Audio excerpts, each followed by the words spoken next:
All right, let's jump right in. Today, we're digging into a pretty mind bending idea, one that comes from a documentary that basically asks us to rethink, well, everything.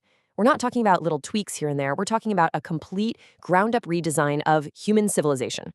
And to really wrap our heads around this, we kind of have to start with some serious perspective. You know, Carl Sagan's famous pale blue dot?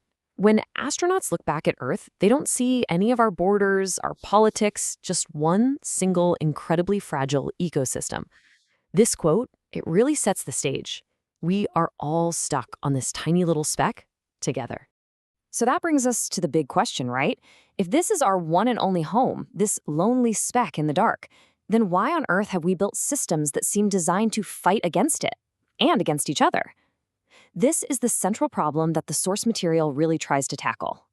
Now, to really understand the size of this challenge, we have to look at the symptoms of our global crisis, but from that same unique, out-of-this-world perspective. Think about this for a second. 3. According to a UN report mentioned in the documentary, if we keep on consuming resources the way we are right now, we will literally need 3 planet Earths to sustain us. The math there is, well, it's simple, and it's brutal, because we only have one. And these effects, you can literally see them from space. Astronauts talk about watching the Amazon rainforest just shrink year after year. At night, they can see these massive agricultural fires burning across whole continents. They see just how terrifyingly thin and fragile our atmosphere really is. This isn't just some abstract list. It's a series of observable crises, from total environmental breakdown to, our constant endless conflicts. So, is this just us? Is this just who we are? Are we just doomed to fight and self-destruct? Well, the documentary makes a really powerful counter-argument. It says, hey, maybe the problem isn't some unchangeable human nature. Maybe the problem is the environment, the systems that we've built for ourselves. I mean, how many times have you heard that, right? That people are just greedy, that war is just inevitable. It's an idea that's super convenient for keeping things exactly as they are. But the source material really pushes us to question that assumption. What if those behaviors aren't actually hardwired into us at all? And this is where the source brings in a really fascinating scientific idea. It says human behavior is lawful, which just means it follows predictable patterns. So think of it like a plant. A plant's growth depends on the sunlight and the soil it's in, right? Well, in the same way, our behaviors are shaped by our environment. Things like hate and bigotry, they aren't things we're born with, they're taught. Our values, what we want, what we fear, it all comes from the culture we're soaked in. This is a brilliant way to picture it. You can't just point to an airplane's engine and say, that's why it flies. And you can't just point to its wings either. It's the entire system, all the parts working together. Well, the same thing is true for human behavior. It's not one single thing. There's no greed gene. It's this incredibly complex dance between our upbringing, our education, and all the pressures from the society we live in. Okay, so if the system's the problem, what's the fix? This is where the whole proposal gets really, really radical. The documentary suggests that the absolute root of all this dysfunction is the monetary system itself, and the only real solution is to move past it completely. And you can see the difference right here, clear as day. On one side, you've got our current system. The source argues it's built on a foundation of scarcity and the need for profit. That kind of structure can't help but create competition and put a ceiling on what we can achieve. On the other side, you have a completely different idea. A system designed from the ground up for abundance and cooperation, with the sole focus of unlocking human potential for the good of everyone. So what in the world is a resource-based economy? Well, the core idea is this.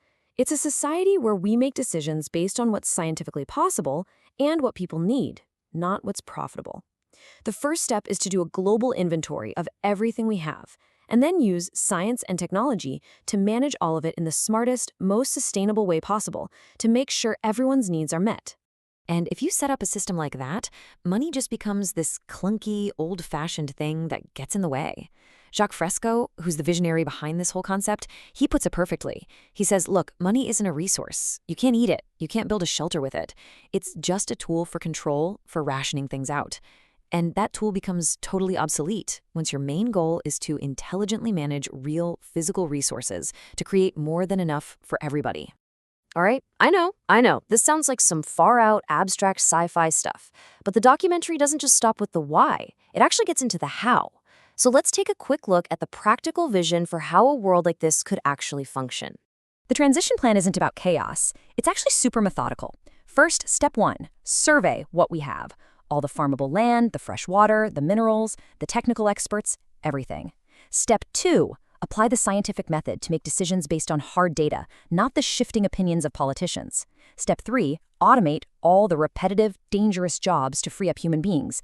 And finally, step 4, build the systems to give everyone universal access to all the necessities of life.